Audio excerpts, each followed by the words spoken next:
मंडळी, खरं सांगा, तुम्हालाही संताप येतो का जेव्हा आपण मतदान केलेले नगरसेवक निकालाच्या दुसऱ्या दिवशी नॉट रिचेबल होतात? आपली मतं घेऊन नगरसेवक पळून जातात. नगरसेवकांची ही पळवापळवी पाहिली की वाटतं मतदारांनी नगरसेवक निवडून दिलेत की विकायला काढलेला माल. ज्या मतदारानं रांगेत उभं राहून मत दिलं त्याचं मत आज रिसॉर्टच्या बंद खोलीत तोललं जातंय. हा राजकीय व्यभिचार लोकशाहीला मान खाली घालायला लावणारा नाहीये का? जे नगरसेवकांबद्दल आहे तेच राजकीय पक्षांबद्दल. आपला महाराष्ट्र गेल्या काही वर्षात एक अशी राजकीय महाप्रयोगशाळा बनलाय ज्या प्रयोगशाळेत काहीही शक्य आहे. जिथं अशक्य हा शब्द डिक्शनरीतून गायब झालाय. मला सांगा, या महाराष्ट्रानं काय पाहिलं नाही? खिशातले राजीनामे पाहिले, काँग्रेस शिवसेनेची महाविकास आघाडी पाहिली, पहाटेचा शपथविधी पाहिला, वाया सुरत गुवाहाटीची राजकीय सैर पाहिली, उलथापालथ पाहिली, कथित पुरोगामी राष्ट्रवादीचा हिंदुत्ववादी भाजपसोबतचा संसार पाहिला, 2 दशकं भांडून एकत्र आलेले ठाकरे बंधू पाहिले, अंबरनाथ मध्ये काँग्रेस भाजपची युती पाहिली, आता शिंदेची शिवसेना आणि मनसेची युती झाली आहे. एका जन्मात आपल्याला सगळं काही पाहायला मिळालं. त्यामुळे हे पाहायचं राहिलंय अशी खंत बाळगला वावच नाहीये. आज राजकारणात अशी एकही युती उरली नाही जी अनैसर्गिक म्हणता येईल. कारण नैसर्गिकतेचा गळा या सत्तेच्या खुर्चीनं कधीच घोटलाय. प्रश्न आहे की राजकीय पक्षांमध्ये निवडणुकीपुरती विचारधारेची लढाई असते आणि बाकी हा सगळा सत्तेचा बाजार आहे का? जिथं तत्व ही buy one get one free सारखी वाटून निष्ठेचे लिलाव इथं पुकारले जात आहेत का? आज जो पक्ष तुमचा शत्रू आहे तो उद्या तुमचा तारणहार असू शकतो का? ज्याला चाणक्य नीती म्हणत असेल कोणी तर त्यांना सांगायला हवा हा चाणक्यांचा अपमान आहे. राज्यात आज निष्ठा नावाचा शब्द शोधण्यासाठी भिंगलावून फिरावं लागेल अशी परिस्थिती आहे. कोणी कोणासोबतही जाऊ शकतं या वाक्यानं मतदाराच्या विश्वासाला नख लागतंय. कपडे बदलावे तितक्या वेगानं नेते पक्ष बदलतायत, हे इथलं राजकीय वास्तव आहे. या सगळ्या सरकशीमध्ये सामान्य माणूस गंडवला जातोय का? त्यानं कोणालाही मत दिलं तरी ते मत शेवटी जाणार कुठे आहे आणि सत्ता येणार कुणाची आहे हे तो ठरवत नाहीच आहे. त्यामुळे महाराष्ट्राच्या राजकारणात आता सत्यमेव जयते ऐवजी सत्तामेव जयते हे ब्रीद वाक्य झालंय का? आणि इथं कुणालाही रंगाची, विचारांची आणि शब्दांची साड उरलेली नाहीये का? सत्तेच्या रसायनात सगळं विरघळून जातंय. त्याचं कारण इथली ही राजकीय प्रयोगशाळा आहे का? सवाल हाच घेऊन चर्चेला आलोय. आपण आज मान्यवरांना विचारूया आणि या सगळ्यासाठी आपल्या सोबत मान्यवर पाहुणे जोडले गेलेले आहेत. भाजपचे ज्येष्ठ नेते, माजी विरोधी पक्ष नेते प्रवीण दरेकरजी आपल्या सोबत आहेत. प्रवीण भाऊ, स्वागत आहे तुमचं. आपल्या सोबत या चर्चेत सहभागी होण्यासाठी शिवसेनेचे प्रवक्ते राहुल लोंढे जोडले गेलेले आहेत. राहुलजी, तुमचंही स्वागत आहे. राजकीय विश्लेषक रविकिरण देशमुख सर आपल्या सोबत जोडले गेले आहेत. रवी सर, तुमचंही स्वागत आहे. आणि थोड्याच वेळात शिवसेना उद्धव बाळासाहेब ठाकरे पक्षाच्या उपनेत्या सुषमा अंधारे सुद्धा जोडल्या जातील. आपण त्यांच्याकडे जाऊया. पण चर्चेची सुरुवात करायची आहे मला ती प्रवीण भाऊंपासून, ती याच्यासाठी. प्रवीण भाऊ, खरं सांगा, हा जो निर्णय मनसेला सोबत घेण्याच्या संदर्भातला झाला कल्याण डोंबिवलीमधला, त्याबद्दल तुम्हाला विश्वासात घेतलं गेलेलं आहे का? तुमच्या संमतीने हे घडलंय की तुमच्या संमतीच्या शिवाय घडलंय? आता संमती प्रदेशाध्यक्ष किंवा देवेंद्र फडणवीस साहेब यांचे लागते, त्याच्यामुळे त्यांच्याशी बोलणं झालंय किंवा नाही याची मला त्या ठिकाणी कल्पना नाही. परंतु मला वाटतं की या ठिकाणी शिंदे साहेबांनी त्यांच्या सोबत येण्यासाठी, कारण ज्या काय हालचाली मी बघितल्या ते एकाच वेळेला जाणं असेल, त्यांनी भूमिका ती घेतली असावी असं मला त्या ठिकाणी वाटतंय. अर्थात या संदर्भात संमती आहे, चर्चा केली नाही केली मला अजिबात त्या ठिकाणी माहीत नाही. तथापि एक गोष्ट आपल्याला आवर्जून या ठिकाणी समजून घ्यावी लागेल की माननीय देवेंद्र फडणवीस साहेबांनी अगदी स्पष्टपणे काही दिवसापूर्वी त्या ठिकाणी जाहीर मेळाव्यात वरळीच्या सांगितलं होतं की आमचे काही कोण दुश्मन नाही आहेत. विकासासाठी त्या ठिकाणी जर कोणी सोबत येणार असतील, त्यांचं समर्थन मिळणार असेल तर त्याचं स्वागत आहे. कारण शेवटी प्रत्येक पक्षाचा उद्देश हा विकास असतो, समाजासाठी त्या ठिकाणी काम करणं असतं. आणि मग जर विकासाच्या भूमिकेतनं राज ठाकरे साहेबांची मनसे त्या ठिकाणी तिथे महायुतीसोबत किंवा शिंदे साहेबांच्या शिवसेनेसोबत येत असेल तर त्यात काय आम्हाला वाईट वाटायचं त्या ठिकाणी कारण नाही, असं माझं या ठिकाणी मत आहे. तथापि यानंतर श्रीकांत शिंदे यांनी दिलेलं स्टेटमेंट सुद्धा महत्वाचं आहे. त्याच्यामुळे आपल्या ज्या काही चर्चा वगैरे झडतायत त्या या निमित्तानं त्या ठिकाणी निरर्थक ठरतात. श्रीकांत शिंदे यांनी स्पष्टपणे सांगितलंय की या ठिकाणी आम्ही महायुती म्हणूनच सत्ताच त्या ठिकाणी स्थापन करणार आहोत. म्हणजे भाजप शिवाय काही वेगळा प्रयत्न आहे का सगळ्यांना बरोबर घेऊन, तर त्याचं उत्तर अजिबात नाही. आणि त्याच्यामुळे आमच्यासाठी महायुती एकत्र राहत असेल आणि त्या ठिकाणी एकत्रित आम्ही सत्ता जर बनवत असू तर त्या ठिकाणी आम्हाला बाकीच्या गोष्टी त्या ठिकाणी फार काही त्याच्यावर काथ्याकूट करण्याची आवश्यकता आहे असं मला अजिबात वाटत नाही. कारण आपण आता बघताय की सगळ्या गोष्टी एकमेकांना पूरक बघा कशा. विकासाच्या मुद्द्यावर देवाभाऊ बोलले, कुणाचंही समर्थन त्या ठिकाणी चालेल. श्रीकांत शिंदे यांची भूमिका त्या ठिकाणी आम्ही महायुतीची सत्ता बनवणार आहोत. आता आमच्या प्रदेशाध्यक्ष रवी चव्हाण साहेबांनी भूमिका घेतली की महायुतीत सत्ता बनवणार आहोत. आणि आपण बघाल की देवाभाऊंचा कायम विचार राहिलेला आहे की महायुती एकत्रित राहावी.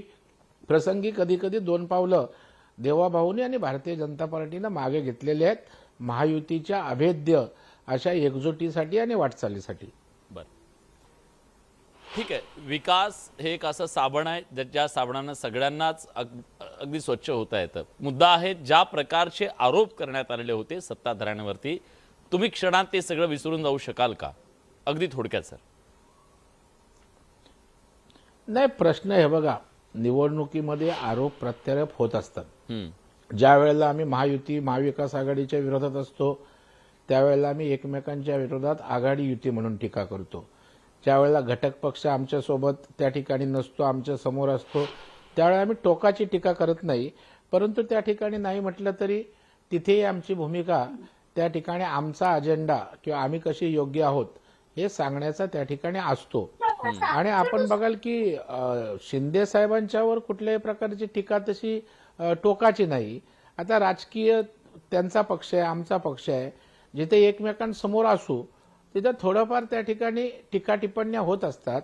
पण कुठेही विखारी टीका किंवा आमच्या महायुतीला गालबोट लागेल की त्याच्यामध्ये काही विसंवाद होईल अशा प्रकारच्या कुठल्याही मोठ्या टीका या ठिकाणी झाल्या नाहीत हे आपल्याला समजून त्या ठिकाणी घ्यावं लागेल.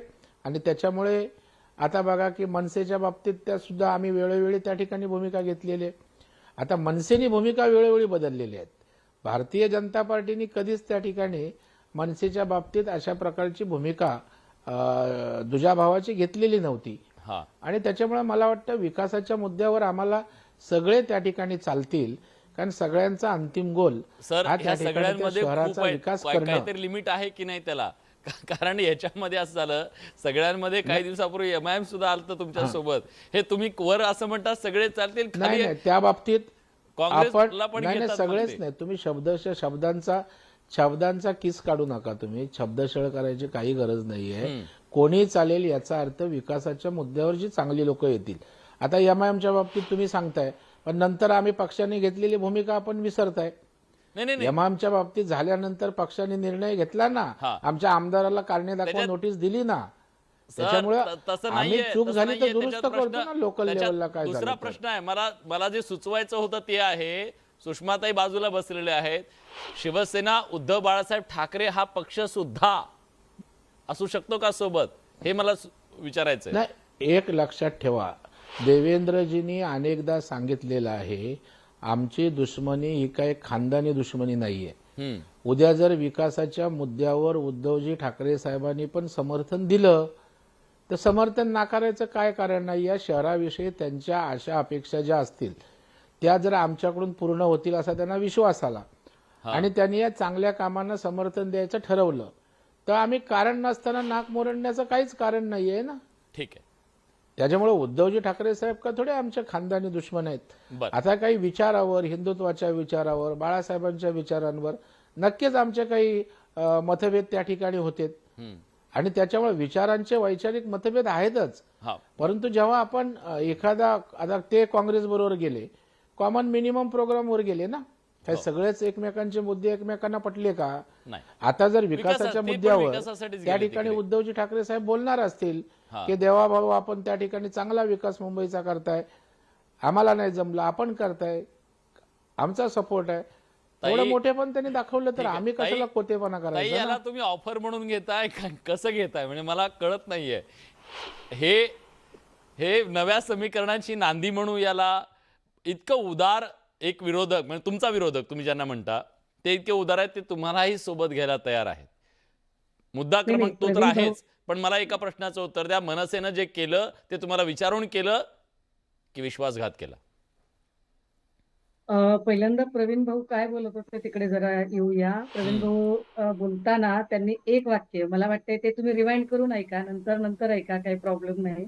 ते असं म्हणाले की जर आघाडी करून युती करून जर सत्ता बसत असेल तर सत्तेसाठी जर होत असेल तर फार काही काथ्याकूट करायची गरज नाही. लक्षात घ्या, जर आमची सत्ता बसत असेल तर काथ्याकूट करायची गरज नाही. आणि हे फार महत्वाचं आहे की जर सत्ता बसत असेल, 4 मतं जास्तीची होत असतील, तर पालघर सातू हत्याकांडातल्या काशीनाथ चौधरीला सोबत घेतलं तर काय फरक पडतो? सत्ता बसते ना. सुधाकर बडगुजरवर आम्ही काही आरोप केले असले, त्याच्यानंतर पण त्याला सुधाकर निष्कासित बडगुजर- केलंय, काढून टाकलंय अर्धवट. ज्या वेळेला काशीनाथ चौधरीचा विषय आला नंतर त्याला निष्कासित केलंय. मला वाटतं प्रवीण भाऊंचं बोलणं झालं ज्या असेल वेळेला तर मी भारतीय बोलते. जनता पार्टीच्या लक्षात येतं त्यावेळेला दुरुस्त्या करतो आपण. हा ठीक नाही, आहे. मी अपडेट केलं, चुकीचं हा, हा, जाऊ नये हा, म्हणून हा. ताई. बाकी बरोबर आहे. बरं. हा, तर आपली सत्ता येत असेल तर आपण काशीनाथ चौधरीला प्रवेश देऊ. हा भाग वेगळा की जनरेटा वाढल्यानंतर निर्णय मागे घेऊ.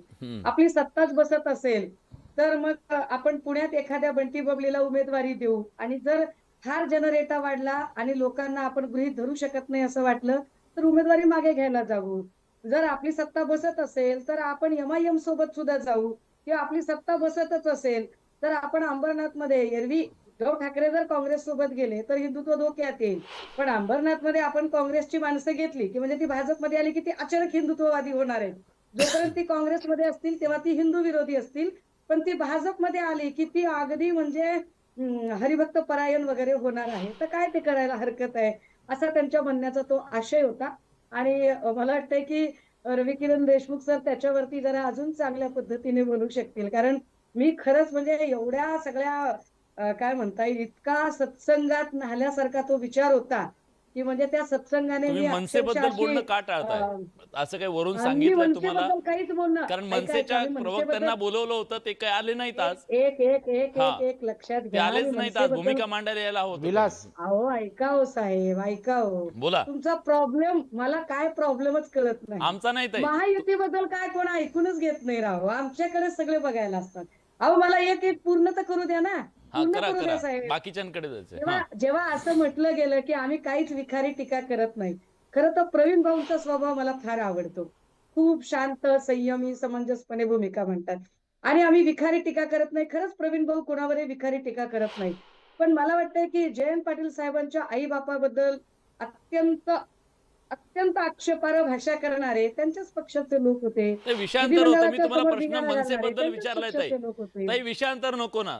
हे बघा, नाही, तुम्ही खूप विषयांतर चांगल्या करत- वाकपटू आहात, पण मला अहो, मी विषयांतर- प्रश्नावर आपण अहो, विषय मी- भरकटता कामा अहो, नये. मी विषयांतर करतच नाही साहेब. मी तिथपर्यंत येणारच आहे. या ताई, फक्त लवकर त्यांचं लवकर. बोलणं काय काय वेळे झालं त्याच्यावरती वेळेची मर्यादा आहे बोलले. ताई आपल्याला. हा आता ऐका, राहिला प्रश्न मनसेचा. हा मुद्दा क्रमांक 1, मनसे हा स्वतंत्र पक्ष आहे. मनसेने काय भूमिका घ्यावी, काय घेऊ नये, हा मनसेचा स्वतंत्र से आहे. त्याच्यावर आपण डिसाईड करू शकत नाही. हा, बरं. आपण अपेक्षा करू शकतो की तुम्ही अशी भूमिका घेऊ नका. आपण बंधन लादू शकत नाही. पण हे फार विशेष आहे की मनसे जर आमच्या सोबत आली तर मग मनसे अतिशय चांगली, म्हणजे भाजपाची भूमिका. पण मनसे जर त्यांच्या सोबत नाही राहिली तर मात्र मनसे सतत भूमिका बदलते. दोन्हीकडनं ते बोलणार आहेत. आता ते जे म्हणाले की आम्ही महायुती जपण्याचा प्रयत्न वगैरे करू, खरंच त्यांनी महायुती जपलेली आहे का बरं? कारण मुंबईमध्ये सगळीकडे जो काही प्रचार झाला त्या प्रचारामध्ये भाजपा महायुती असं म्हटलं गेलं, भाजपा सेना महायुती असं कुठेही म्हटलं गेलं नाही. सेना हा शब्द वापरला गेला नाही. सगळ्याच्या विलास. सगळ्या फ्लेक्सवरून धनुष्यबाण हा, येतो गायब सर, येतो. होता. हम्म. सगळ्याच्या सगळ्या फ्लेक्सवरून बाळासाहेब ठाकरे ठीक आहे, गायब ठीक आहे. होते, एकनाथ मुद्दा शिंदे कळला. गायब होते, आनंद मुद्दा दिघे कळला गायब तुमचा. होते. महायुती म्हणून ते म्हणजे- एकत्र नव्हते, म्हणजे फाटाफूट एकनाथ- दिसते असं तुमचं म्हणणं आहे. एकनाथ शिंदे यांना सुद्धा संपवायला भाजप कमी करत नाही. ठीक. हा तो इशारा होता. मी पटकन- आणि मनसेचं जर प्रवीण सर, तुम्ही- आणि प्रवीण- मनसेचं जर प्रवीण भाऊ, आणि अगदी मनसेचं थोडक्यात, जर- अगदी थोडक्यात, कारण 2 पाहुण्यांकडे मी अजून गेलोच नाही, वेळ संपत आला. नाही, मला वाटतं विलास हा हा की आमच्या सुषमाताई, सुषमाताईंनी थांबा, आमच्या तुम्हाला वेळ दिला महायुतीची पुरेसा. काळजी हा. करण्यापेक्षा मनसे- त्यांनी मनसेबद्दलची स्वतःच्या भूमिका पक्षाची काळजी सन्मानित- करावी एक. हा. आणि महायुती भक्कम कशी काय राहू शकते, महायुती कशी राहू शकते. आम्ही त्या ठिकाणी नगरपालिका निवडणुका वेगवेगळ्या लढलो, आमच्या महायुतीत कुठेही फरक झाला नाही. आम्ही महापालिका ह्या वेगवेगळ्या कौशल्याबद्दल ठिकाणी दाद काही दिली ठिकाणी पाहिजे. लढलो, प्रवीण भाऊ, महायुतीत खरंच तुम्हाला फरक झाला दाद दिली नाही. पाहिजे ह्याबद्दल. त्याच्यामुळे आम्ही एक नक्की समजून आहोत की महायुती छान, आम्हाला छान. महाराष्ट्रासाठी हवी, लोकांना हवी. त्याच्यामुळे काही महायुती, छोट्या मोठ्या अरे बापरे. कुरबुरी झाल्या, तुमच्या- ह्या संवाद गोष्टीसाठी झाला, तुम्हाला तरी दाद आम्ही दिली महायुती पाहिजे, म्हणून राहतो. दाद दिली पाहिजे. आणि एक शेवटच्या मला फक्त क्षणापर्यंत तुम्ही सुषमाताईंना भांडत होतात, आठवण त्या पण ठिकाणी अजित पवार लगे बैठकीला दुसऱ्या दिवशी नाही, नाही, तयार. हे बघा भांडण होतं. ठीक आहे, ठीक घरात आहे. आपण 4 भावंड असू तर आपल्यात भांडण होतं. तुमच्या- आता एवढ्या तुमच्या मोठ्या सत्ता महायुतीवर- असताना एवढ्या बरं. निवडणुका मला- इच्छुक अनेक असतात, तर मागे पुढे राहुल होतं ना. राहुलजींकडे त्याच्यामध्ये काय द्यायचं. आम्ही काय राहुलजी, फार अगदी राहुलजी, मनसेला सोबत राहुल घेताना, भैया, 10 मनसेला सेकंद सोबत घेते, घेताना भाजपला विश्वासात घेतलं का तुम्ही? ज्यांच्या सोबत निवडणुका लढवल्या ते तुमच्या सोबत नाहीये तिथं आज. मनसे सोबत आहे. दोघं एकत्र आले तर पूर्ण मला वाटतं 2/3 बहुमत तुमच्या बाजूने आहे. बिर्लाजी, आत्ताच प्रवीण दरेकर साहेबांनी सांगितलेलं आहे हा, किंवा सुषमा अंधारेंनी सांगितलेलं आहे, कितीही कात्याकूट कोणी केला तरी महायुतीमध्ये फाटाफूट होऊ शकत नाही आणि ताटातूट सुद्धा होऊ शकत नाही. कारण शिवसेना आणि अंबरनाथमध्ये काय झालं होतं? ये फेविकॉल का जोडे तुटेगा नाही, हे मी या ठिकाणी सांगतो. एका शहरामध्ये अंबरनाथमध्ये काय झालं होतं? संभाजीनगरमध्ये काय झालं होतं? एखाद्या शहरामध्ये एखादी घटना घडली म्हणून महाराष्ट्रातल्या 36 जिल्ह्यामध्ये संभाजीनगरमध्ये असं झालं. समजण्याचा- नवी मुंबईमध्ये असं काय झालं? समजण्याचा अधिकार नाही. आणि आज कल्याण डोंबिवली महानगरपालिकेमध्ये म्हणजे तुमच्याच प्रवीण भाऊ, नावावरून बोलतो, तुमचे नेते तुमच्याच- नवी मुंबईमध्ये काय तुमच्याच म्हणत होते? नावाला- सांगा तुमच्या बोलते भावाला- थोडं फरार. बर हा, सांगा बोलते अरे, थोडं राहुलजी, फरार. राहुलजी, हे सांगा पटणारं बोलते नाहीये फरार. तुमचं आम्ही उत्तर. महायुती म्हणून परत आहोत ना एकत्र. अहो, एवढं मी अंडरस्टँडिंग सांगतो ना, तुमचं आहे कमाल आहे. का? आज याचा मनसे अर्थ तुम्ही महाराष्ट्र मतदारांना वेड्यात काढता. अहो ताई, राहुल- ताई, आणि राहुलजी, मनसेने राहुलजी, त्या ठिकाणी तुम्हाला विचारलं का भाजपला उभाटाला? विश्वासात घेतलं का तुम्ही? भाजपला तुम्ही विश्वासात घेतलं स्वतःचा का विचार सांगा? करा, तुम्ही अहो, दुसऱ्यांची चिंता जास्त आतापर्यंत करताय. आदरणीय प्रवीण आपलं का असं होतंय, आपला त्यांचे विरोधी भाजपाचे पक्ष का असा प्रदेशाध्यक्ष वागतोय? रवींद्र याच्यावर आपण बोलतच नाही. यांनी जे बोलूया statement त्याच्याबद्दल केलेलं पण आहे, बोलूया. हे विरोधी पक्षावरच चालू मला आहे. बोलू हा. द्या ना, मला बोलू द्या. बोला, माझी बोला. भूमिका मांडू द्या पक्षाची, की आज महाराष्ट्र निर्माण सेनेने जो मुद्दा घेतलेला आहे, हा. तुमच्याच नावाला अनुसरून विलाजी बड़े काम करने के लिए कभी कभी बड़ा कदम उठाना चाहिए, आणि महाराष्ट्र निर्माण सेनेने तो बड़ा कदम बड़े काम करने के लिए आज कल्याण डोंबिवलीमध्ये तो उचललेला आहे. हा. कारण त्यांनी राजू पाटील जे मनसेचे नेते आहेत त्यांनी स्पष्ट सांगितले आहे, त्यांचे शहराध्यक्ष मुंबईचे आहेत, त्यांचे प्रवक्ते संदीप देशपांडे, त्यांनी सांगितलं की विकास याच मुद्द्यावर आपल्याला पुढे जायचं आहे. शेवटी कल्याण डोंबिवली महानगरपालिकेमध्ये श्रीकांत शिंदे साहेबांनी सुद्धा आज भूमिका स्पष्ट केलेली आहे की महायुती म्हणून महापौर बसणार आहे कल्याण डोंबिवलीमध्ये, उल्हासनगरमध्ये, मुंबईमध्ये, ठाण्यामध्ये. मला वाटतं की कुठेतरी हे एक्सेप्ट करणं गरजेचं आहे. कोणीही किती देव पाण्यात बुडून ठेवले, कोणी किती कात्यात कूट केला तरी महाराष्ट्रातली राहुलजी, जी एक एक विचारांची प्रश्न. आघाडी आहे, काय जी सुंदर मुद्द्यावर विचारांची आलात कधी तुम्ही, तुटणार नाहीये. एका सुंदर मुद्द्यावर आलात. राहुलजी, तुम्ही म्हणालात की हा. विकासाच्या मुद्द्यावर कोणी सोबत येत असेल तर काय प्रॉब्लेम असण्याचं कारण नाहीये. प्रवीण भाऊचं बरोबर आहे. बोलणं तुम्ही ऐकलं असेल. प्रवीण भाऊ म्हणाले बरोबर की आहे. उद्धव बाळासाहेब ठाकरे यांचा पक्ष मुंबई महानगरपालिकेमध्ये एकत्र आला समजा विकासाच्या मुद्द्यावर तरी त्यांना प्रॉब्लेम आहे. तुम्हाला आहे का? अहो, तुम्ही आज श्रीकांत शिंदे साहेबांचं स्टेटमेंट तुम्ही ऐकलं असेल. तुम्हाला एका problem आहे की पत्रकाराने नाही? प्रश्न विचार, ऐक ना, मला एका शब्दात उत्तर देण्याचे मला 4 शब्द बोलू द्या. की श्रीकांत शिंदे साहेबांनी सुद्धा स्टेटमेंट दिलेली आहे की आज मनसे कल्याण डोंबिवली महापालिकेत शिवसेनेबरोबर आलेली आहे आणि उद्धव ठाकरेंचे 11 नगरसेवक आहेत. त्यांनाही जर यायचं असेल, त्यांनाही जर पाठिंबा द्यायचा असेल, त्यांनाही कल्याण डोंबिवलीचा विकास करायचा असेल, हरकत नाहीये.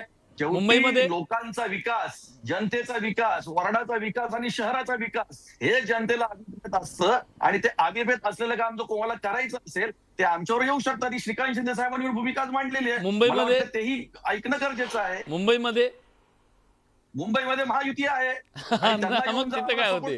मुंबईमध्ये महायुती आहे. एकनाथ शिंदे ठाकरेंच्या साहेब मनात असतील, जर मुंबईचा विकास देवेंद्र करायचा फडणवीस असेल तर असतील, किंवा आज रवींद्र चव्हाण यांनी पण मुंबई बद्दलची भूमिका जाहीर केलेली आहे, हा. अमित साटम यांनी जाहीर केलेली आहे, महायुतीचा महापौर बसणार आहे आणि कोणाला वाटतं की महायुती बरोबर आम्हाला जाऊन या मुंबईचा विकास करायचा, त्यांचं स्वागत करू आम्ही. बर, ठीक आहे. आता रविकिरण सर, तुम्ही सगळं ऐकलेलं आहे. ह्या सगळ्याचा काय श्लेष घ्यायचा या महाराष्ट्रानं? आता पुढचे 2-3 वर्ष तर काही निवडणूक नाही, त्यामुळे कुणाला लगेच फटका बसण्याचंही नाही. त्यामुळे सगळ्यांना सगळे मार्ग मोकळे आहेत. हा मेसेज ऐका आणि चीड त्या गोष्टीची आहे ना, ज्या लोकांनी मतदान केलं त्याच्या दुसऱ्या दिवशी जर हे नगरसेवक नॉट रिचेबल होत असतील तर याला काय म्हणायचं? आधी एका वाक्यात सांगतो, सध्या जिथे काहीही करण्यासाठी कसलंही कारण देण्याची गरज नाही, त्याचं नाव राजकारण. काही कारण द्यायची गरज नाही आणि कुणी अपेक्षाही ठेवत नाही आता, कारण लोकांना कळून चुकलेलं आहे की राजकारणामध्ये अनाकलनीय आघाड्या निर्णय होत असतात आणि लोक आता हे सगळं गंमत पाहतायत की आज आपण ज्याला मतदान केलं विश्वासाने, ज्याच्या चिन्हावर आपण ईव्हीएमचं बटन दाबलं, तो माणूस दुसऱ्या दिवशी गायब होतो, नॉट रिचेबल होतो किंवा भलतीच युती करतो. आता हे लोकांच्या हळूहळू अंगवळणी पडते. प्रश्न असा आहे की उगाच कोणी कोणाला पाठिंबा देत नाही, एवढं धर्मार्थ राजकारण अजून झालेलं नाही. प्रश्न हा आहे की उद्या सत्तेचं वाटप करत असताना सोबत आलेल्या लोकांना काय मिळणार आहे. कुणीही स्वतःचा फायदा बघितल्याशिवाय कधीही राजकारणात भूमिका घेत नाही म्हणजे नाही. ही काळ्या दगडावरची पांढरी रेघ आहे. डोंबिवलीला, कल्याण डोंबिवलीला जर मनसे एकनाथ शिंदे यांच्या नेतृत्वाखालच्या शिवसेनेला जर पाठिंबा देत असेल तर उद्या सत्तेचं वाटप करत असताना त्यांना काय द्यावं लागेल आणि त्याला भाजपाची संमती आहे का?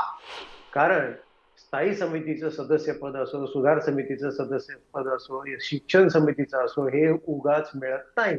कोणी कुणाला परमार्थ करायला तिथं बसलेलं नाही. उन्हात तर घर हे कुणालाच भाजपाला बांधायचं नाही. मान्य आहे. हे भाजपाला मान्य आहे का? हा सगळ्यात महत्वाचा मुद्दा आहे.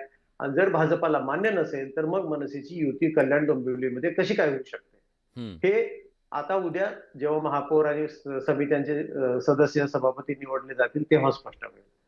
आता राहिला बाकीच्या ठिकाणी तर आपण गमती जमती पाहतच आहोत. अकोटला काय झालं, आज तर हिवरखेडची बातमी आहे. हिवरखेड जिल्हा अकोला, की तिथं तिन्ही पक्ष एकत्र आले, काँग्रेस, शिवसेना, उद्धव बाळासाहेब ठाकरे आणि भाजपा, तिघांनी एकत्र येऊन. आणि हे कोणी सांगावं, हे अंबादास दानवे यांनी ट्विट केलं याच्याबद्दल, एक्सवर आहे उपलब्ध.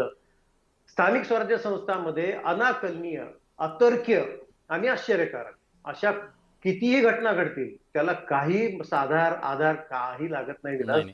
हे राजकारण विकासासाठी सर हा जो ध्यास घेतलेला आहे ह्या सगळ्या मंडळींनी, तो विकासाचा ध्यास आहे. पण मुद्दा आहे प्रवीण भाऊ, जर समजा अशा प्रकारच्या आघाड्या युत्या झाल्या मुंबई सारख्या ठिकाणी, आपण मुंबई सारख्या ठिकाणी जर असं काही घडलं, सत्ताधारी विरोधक एकत्र आले, तर त्याला स्थानिक पातळीवरचा निर्णय म्हणता येऊ शकेल का? मी एक राऊंड सगळ्यांचा छोटा घेतो. नाही, मला वाटतं सगळ्यात प्रथम एक समजून घ्या की आम्हाला विरोधकांना बरोबर घ्यायची आज जर आपण आकडे पाहिले तर गरज नाही. 118 जागा त्या ठिकाणी आमच्या महायुतीच्या आहेत, शिंदे साहेबांच्या आणि आमच्या. त्याच्यामुळे क्लिअर कट मेजॉरिटी 114ची लागते, आम्ही 118 आहोत. त्याच्यामुळे आज आम्हाला गरज आहे का? तर नाही. मी असं त्या ठिकाणी म्हणालो, बरं शिंदे साहेब तिथं आमच्यावर येणार नाहीत असं कोणी सांगितलं का? तेही नाही. ह्या कपोलकल्पित बातम्या आहेत. कोण म्हणतं ते प्रेशर टॅक्टिस आहे, कोण म्हणतं ते हॉटेलमध्ये ठेवलेत.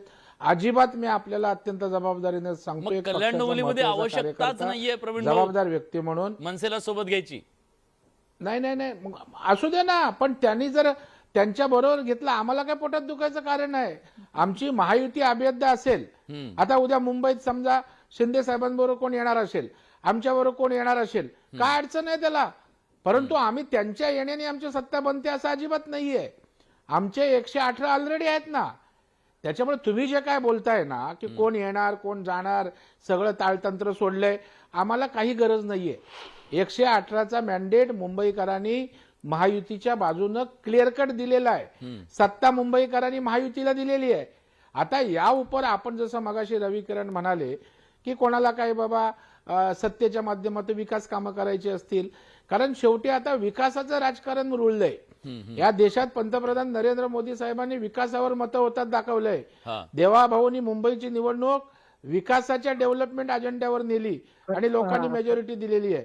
त्याच्यामुळे विकासाच्या साठी जर कोण एकत्र येत असतील तर आम्ही कशाला ढकलाढकली करायची. ठीक आहे, पण ठीक आहे. आम्ही सत्तेसाठी त्यांना बरोबर घेतोय की आमची सत्ता येत नाही, कृपया असं काय डोक्यात ठीक आणू आहे, नका. आलं लक्षात, आमचे आलं 118 आहे, मग आमची प्रश्न मेजॉरिटी आहे. सुषमाताई हा आहे, तुम्हाला विकासाची काही चाड नाही का? तुम्हाला नाही जायचं विकासासाठी? नाही अहो, विकासाने डोळे दिपले हो साहेब माझे. इतका विकास झालाय, माझे डोळे दिपून चाललेले आहेत. त्या मणिकर्णिका घाटावर अहिल्यादेवी होळकरांची अतिप्राचीन मूर्ती तोडून जो विकास चाललेला आहे ना, त्या विकासाबद्दल काय बोलावं. आणि महाराष्ट्रातल्या विकासाबद्दल तर बोलूच नाही हो. म्हणजे अक्षरशः गावखेड्यात गेलं ना की असं आपल्याला भीती वाटते. अहमदपूरला विलास भैया, तुम्ही अहमदपूरला जाता खूप वेळा. आपण अहमदपूर वगैरे इकडच्या भागात गेलो ना की असं वाटतं, अरे आता आपली गाडी काचासारखी रस्त्यावरून अशी घरघळून पडते की काय, असा विकास चालू आहे. त्यामुळे त्या विकासाबद्दल काहीच बोलायचं नाही. शुचित्व नावाची जी गोष्ट असते, ती शुचित्व नावाची गोष्ट राजकारणात राहिली नाही, हे फार महत्वाचं. आमच्यासोबत कोणी येत असेल तर काय हरकत आहे.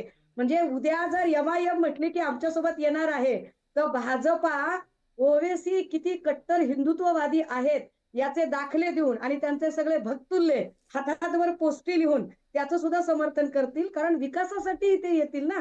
सो विकास फार महत्वाची गोष्ट आहे. तो विकास एकदा कुठे सापडेल त्याची आपण जाहिरात केली पाहिजे की विकास हरवला आहे, जरा एकदा शोधून काढला पाहिजे. बाकी रविकिरण देशमुख सर, तुम्ही काही सांगितलं तर तुमच्याच वाक्यांना संदर्भ धरून त्यालाच कोट करून तुम्ही बोलताय ते वाक्य कसं त्यांच्या उपयोगाचं आहे असं करायला सुद्धा माणसं मागं पुढे बघणार नाहीत. लय अवघड खेळ आहे. म्हणजे माझं स्वतःचं डोकं आता चक्रावून चाललंय या सगळ्यांनी. बरं, रविकिरण सर, शेवटची कमेंट.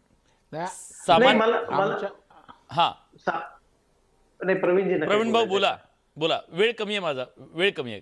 नाही, मला एवढंच सांगायचं आहे, एवढ्या लवकर वैफल्यग्रस्त आमच्या सुषमाताईंनी होऊ नये. राजकारण आपलं चांगलं थांबा ना, त्यांचं बोलणं होऊ द्या ना. तुम्हाला वेळ दिला पुरेसा, तुम्हाला पुरेसा वेळ दिला. बरोबर, मला एवढंच त्यांचे डोळे दिपावले. विलास, एकच मिनिट. हा सुषमाताई, एक मिनिट. सुषमाताई, ऐका ना. तुम्ही मुंबईत नेता तर दोन आल्यावर ऐकत पण जाणार मातोश्रीत जशा जाता ना, माझं 1 मिनिट विनंती आहे की मातोश्रीत जाताना तसे तुम्ही अटल सेतूला जा, कोस्टलला जा, मोनोरेल मधनं जा, मेट्रो रेल मधनं जा, बोरिवलीचं टनेल तिकडे सुरू होतंय. अहो, मुंबईकर वेडे आहेत का सुषमाताई? हे दिसतंय मुंबईकरांना, तुम्हाला जरी दिसलं नाही, तुम्ही डोळ्यावर झापड मारली असेल त्याच्यामुळे. तुम्हाला कोणी अस्पृश्य नाहीये का राजकारणात? सगळे तुम्हाला पण चालतील का? मला एका सुषमाताईंच्या मुद्द्यावर एक बोलायचं, फक्त अर्धा मिनिट बोलतो. प्लीज बोला. सुषमाताईंनी पूर्ण महाराष्ट्राचं उदाहरण या ठिकाणी दिलेलं आहे. जर महाराष्ट्रामध्ये एवढी गंभीर परिस्थिती असती तर महाराष्ट्रातल्या जनतेने उद्धव ठाकरेंना स्वीकारलं असतं. अहो, ग्रामपंचायत मध्ये स्वीकारलं नाही. 100 विधानसभेच्या जागा लढून यांना फक्त 20 आमदार मिळाले, यांना फक्त नगराध्यक्ष 7 मिळाले. तिथं आमच्या शिवसेनेला 62 मिळाले. भाजपा पहिल्या नंबरवर गेलं. यांचा आत्ताच्या ज्या महानगरपालिका निवडणुका झाल्या, 14 महानगरपालिकेत उबाटा शून्य आहे, शून्य. ठाण्यामध्ये तर शिवसेना 75 जागा जिंकली, तिथं उद्धव ठाकरे फक्त 1 आले. ज्या ठाण्यातून बाळासाहेबांनी शिवसेनेची सुरुवात केली तिथे फक्त 14 जागी. ठीक आहे. फक्त तेवढं फोडाफोडी करू नका. ज्या पक्षात 2 आले असतील, 1 आला असेल, त्यांचा राहू द्या. तिथं सामान्य माणसांनी त्यांना दिले तेवढं निवडून, तेवढं ठेवा. तुम्हाला सत्ता आहेच. पण या चर्चेमध्ये आपण सगळेजण आलात. मला वाटतं ह्याचा सगळ्याचा श्लेष काढायला सामान्य माणूस खूप हुशार आहे. कुणाला काय म्हणायचंय हे त्याच्यापर्यंत बरोबर पोहोचतंय. त्यामुळे त्याचा वेगळा अर्थ काढून तुम्हाला सांगायची गरज नाही. तुम्ही हुशार आहात. आज या चर्चेमध्ये तुम्ही सगळे आलात, आपली भूमिका मांडलीत, त्याबद्दल सगळ्यांचे मनापासून आभार. आशा करूया सामान्य माणसाचं मत, त्याचा अपमान होणार नाही एवढी काळजी घेतली जाईल. बघा, प्रेक्षकांना काय वाटतंय? आपण प्रश्न विचारला होता, कल्याण डोंबिवलीतील प्रयोग मतदारांना रुचेल का? रुचलाय का? 51% लोकांना वाटतं होय, 49% लोकांना नाही वाटतं. लोकांच्याही अंगवळणी पडतंय, हा याचा अर्थ आहे का? माहित नाही. पण आजच्या बडे मुद्द्याच्या चर्चेत आपण इथेच थांबतोय. धन्यवाद.